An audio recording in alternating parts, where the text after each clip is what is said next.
Hello बच्चों, कैसे हैं आप लोग। आज फिर मैं आ चुका हूँ एक नए लेक्चर के साथ में, जिसमें आज हम लोग प्रश्नावली 2.1 हल करेंगे। ठीक है, जिसने भी चैप्टर 2 बहुपद का इंट्रोडक्टरी वीडियो नहीं देखा है वो जाकर हमारे चैनल से देखें, उसके बाद ही इस लेक्चर को देखें, जिससे ये लेक्चर आप लोगों को बहुत ही अच्छे से समझ में आ जाएगा। समझ में नहीं आ जाएगा, इस एक्सरसाइज को आप लोग खुद से ईज़िली सॉल्व कर लेंगे मेरे सॉल्व कराने से पहले ही।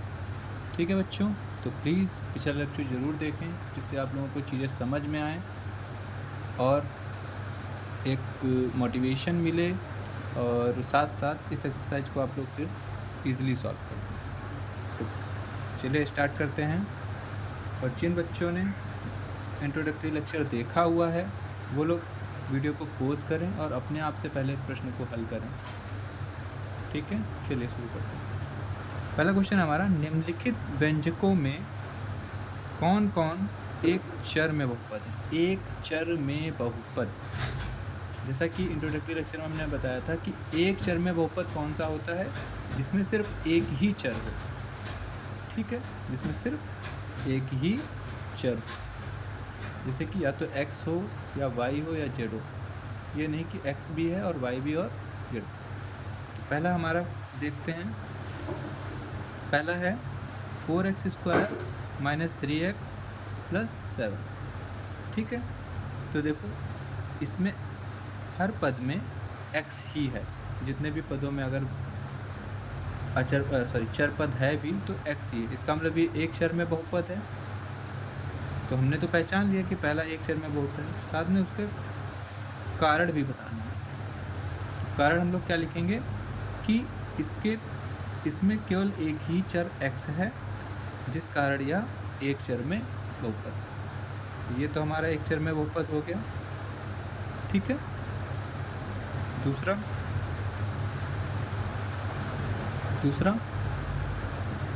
y² + x√2। तो आप देखें √2 के साथ कोई चर नहीं है, लेकिन y² और y² के सिवा और कोई चर इसमें नहीं है, अतः ये भी एक चर में बहुपद है। ठीक है, बात समझ में आई। चलिए आगे बढ़ते हैं। और रीज़न आप लोगों को पता है, आप लोग लिख लेंगे कि इसमें y² के सिवा कोई y के सिवा कोई दूसरा चर नहीं है, अतः ये एक चर में बहुपद है। नेक्स्ट हमारा है 3√t + t√2। अगर आप लोगों ने पिछला लेक्चर देखा होगा तो आप लोगों को दिख रहा होगा कि यहाँ पर ये लिखा हुआ है 3√t, तो इसको क्या लिखोगे 3t⁴ और जिसके वजह से t की घात हो गई ½ और जहाँ पर भी पूर्ण घात नहीं होती है वो बहुपद ही नहीं होता है, मतलब थर्ड वाला हमारा बहुपद ही नहीं है। तो हमें चर और अचर देखने की एक चर देखने की ज़रूरत ही नहीं है। ऐसे ही हमारा थर्ड है, y तो है यहाँ पर, लेकिन जब ये वाला y आप देखते हैं, इसको ऊपर लेके जाएंगे तो हमारा थोड़ा सा सॉल्व करने पे ये बन जाएगा 2y⁻1। घात क्या हो गई -1, तो ये भी मैंने लास्ट लेक्चर में बताया था। ठीक है, तो ये भी एक बहुपद नहीं है। क्यों नहीं है? क्योंकि इसकी घात क्या है -1 है। तो ये रीज़न आप लोग लिखेंगे। ठीक है, क्या रीज़न लिखेंगे मैं बोल देता हूँ, साथ में लिख लीजिए कि पद 2y में y की घात -1 है, इस कारण से यह बहुपद ही नहीं है। थर्ड आ जाते हैं, x की घात 10, y की घात 3, t की घात 50। तो यहाँ पर x भी है, y भी है और t भी है, तो यहाँ पर 3 चर हो गए।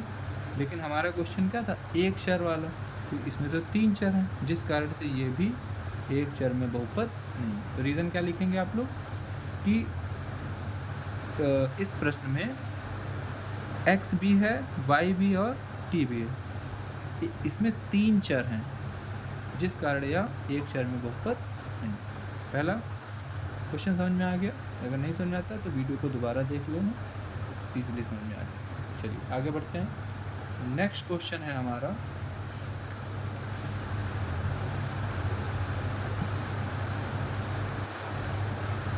नेक्स्ट प्रश्न है, निम्नलिखित में से प्रत्येक में x² का गुणांक लिखिए। तो पहले हमें क्या बताना है, एक्स स्क्वायर का गुणांक लिखना है। तो ये 2 है, ये एक्स स्क्वायर है, ये एक्स, तो हमें किसका गुणांक बताना है, सिर्फ एक्स स्क्वायर का। तो एक्स स्क्वायर का गुणांक क्या है, इसमें एक्स स्क्वायर के साथ में क्या लिखा हुआ है, कुछ नहीं। जहाँ पर किसी संख्या के साथ में कुछ नहीं होता है गुणे में, तो वहाँ 1 होता है, तो एक्स स्क्वायर का गुणांक क्या हो जाएगा, 1। ठीक है, ऐसे ही दूसरा 2 minus x square plus x cube, लेकिन हमें तो एक्स स्क्वायर का गुणांक बना है, एक्स के साथ में क्या है 1, और 1 पे क्या लगा, इस पे क्या लगा माइनस, तो माइनस का 1 हो जाएगा इसका गुणांक, एक्स स्क्वायर का गुणांक। ऐसे ही थर्ड नंबर पे आ जाएंगे हम लोग। थर्ड नंबर में क्या है, pi by 2 x square x square के साथ में क्या है पाई बाई 2 इसका गुणांक हो जाएगा। ऐसे हमारा फोर्थ क्वेश्चन, x माइनस 1, यहाँ पे तो एक्स स्क्वायर है ही नहीं। अब एक्स स्क्वायर नहीं है तो इस क्वेश्चन को ध्यान से देखें, तो हमारा एक्स स्क्वायर जब नहीं है तो एक्स स्क्वायर का गुणांक हो जाएगा 0। क्यों, क्योंकि अगर 0 के साथ एक्स स्क्वायर लिखोगे तो आएगा क्या, 0 ही तो आएगा। ठीक है, तो यहाँ 0 तो हो सकता है ना प्लस या माइनस में। ठीक है, तो जिस कारण हम लोग लिखते हैं इसमें एक्स स्क्वायर नहीं है, तो इसलिए हम लोग लिख देंगे एक्स स्क्वायर का गुणांक क्या है, 0। ठीक है बच्चों, चलिए अपने नेक्स्ट प्रश्न की तरफ बढ़ते हैं। अगला प्रश्न है हमारा 35 घात के द्विपद का और 100 घात के एक पदी का एक उदाहरण। 35 घात के द्विपदी का तो बहुत इजी है, x की घात 35 लिख दिया हमने और उसके साथ 1 लगा दिया। देखो 1 2 2 पद हो गए, घात भी 35 हो गई, तो 35 घात का एक द्विपदी उदाहरण हो गया। ठीक, द्विपदी मैंने पढ़ाया था ना कि इंट्रोडक्शन में, द्विपदी क्या होता है, जिसमें 2 पद हों, तो 1 2 बायनोमियल लिखना है। ऐसे ही इसका दूसरा क्या है, दूसरा है कि 100 घात के एक पदी, तो 100 घात का एक पदी कुछ भी लिख दो, एक पद है, घात भी 100 है, तो ठीक है, हो गया। चलिए नेक्स्ट क्वेश्चन पे बढ़ते हैं। अगला प्रश्न है हमारा, निम्नलिखित बहुपदों में से प्रत्येक बहुपद की घात लिखिए, घात बतानी है। चलिए 5x cube 4x square 7x, सब में एक ही चर है। ठीक है, और सबसे, अब जब घात की बात आ जाती है तो हम लोग सबसे बड़ी घात देखते हैं। इसके ऊपर एक घात है, इसके ऊपर 2, इसके ऊपर 3, तो सबसे बड़ी घात क्या हो जाएगी, 3। फर्स्ट वाले का आंसर 3। ठीक है, दूसरे वाले में, सेकंड क्वेश्चन में 4 माइनस वाई स्क्वायर, तो सबसे बड़ी घात, मतलब सबसे बड़ा घात कौन सा है इसमें, इसके ऊपर तो 1 है, पहली बात तो इसकी लेंगे भी नहीं, और इसके ऊपर 2, तो सबसे बड़ी घात 2। ऐसे ही इस वाले में देखेंगे तो 5t माइनस √7, तो 5t, t के ऊपर घात कितनी है 1, तो सबसे बड़ी घात 3। इसमें अचर पद ही नहीं, सॉरी चर पद नहीं है, जिस कारण इसमें सबसे बड़ी घात क्या हो जाएगी, 0। ये मैंने इंट्रोडक्टरी लेक्चर में बताया है आप लोगों को, तो आप लोग प्लीज़ इंट्रोडक्टरी लेक्चर ज़रूर देखें, क्योंकि इसमें चर पद नहीं है। चर पद ना होने की वजह से, ठीक, चर को हम लोग x ले लेंगे और x की घात कितनी ले लेंगे, 0। ठीक, जिस वजह से सबसे बड़ी घात 0। ठीक है, अब x की घात 0 का मतलब 1 होता है। चलिए इसको हम समझा देते हैं। हमारा लिखा हुआ है 3, क्वेश्चन नंबर कौन सा है, फोर्थ का 4, यहाँ पे लिखा हुआ है 3 और हमें बतानी है सबसे बड़ी घात क्या है। तो बेटा इसमें घात हम लोग हमेशा चर पद की देखते हैं।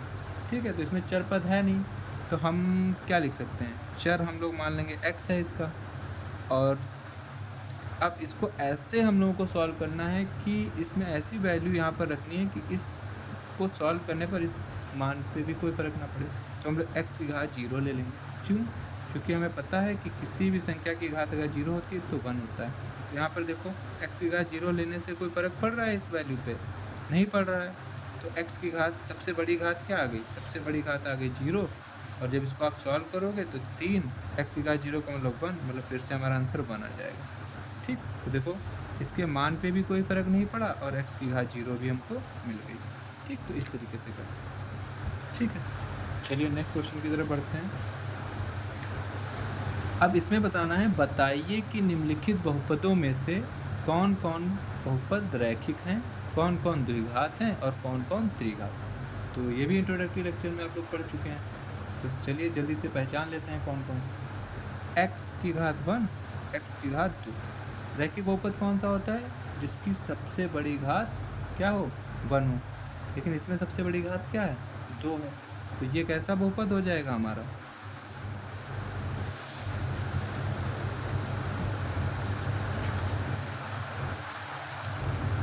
सबसे बड़ी घात क्या है, 2 है, तो ये हमारा बहुपद कैसा हो गया, द्विघात। ऐसे ही सेकंड नंबर, सबसे बड़ी घात बेटा कितनी है, 3, तो कितना हो जाएगा, त्रिघात। ऐसे ही इसमें देखो सबसे बड़ी घात y है, y की घात 1 है, y की घात 2 है और 4, तो y स्क्वायर सबसे बड़ी घात 2 है, तो इसका मतलब ये कैसा बहुपद हो गया, द्विघात। ऐसे ही इस वाले में देखो एक के साथ अचर पद, सॉरी चर पद नहीं है, तो इसको छोड़ो। इसमें देखो x की घात कोई नहीं, मतलब 1 होगी, तो एक ऐसा बहुपद हो जाएगा, रैखिक बहुपद। ठीक, बहुपद आप लोग लिख लेना आगे, मैं सिर्फ मेन वर्ड लिख रहा हूँ, द्विघात त्रिघात, आप लोग क्या लेंगे, द्विघात बहुपद, त्रिघात बहुपद, द्विघात बहुपद, रैखिक बहुपद। नेक्स्ट हमारा 3t, तो अब तो आप लोग इजीली कर दोगे, t की घात 1 मतलब रैखिक। ऐसे ही फोर्थ वाले में r की घात 2 मतलब द्विघात, और इसमें x की घात 3 मतलब त्रिघात।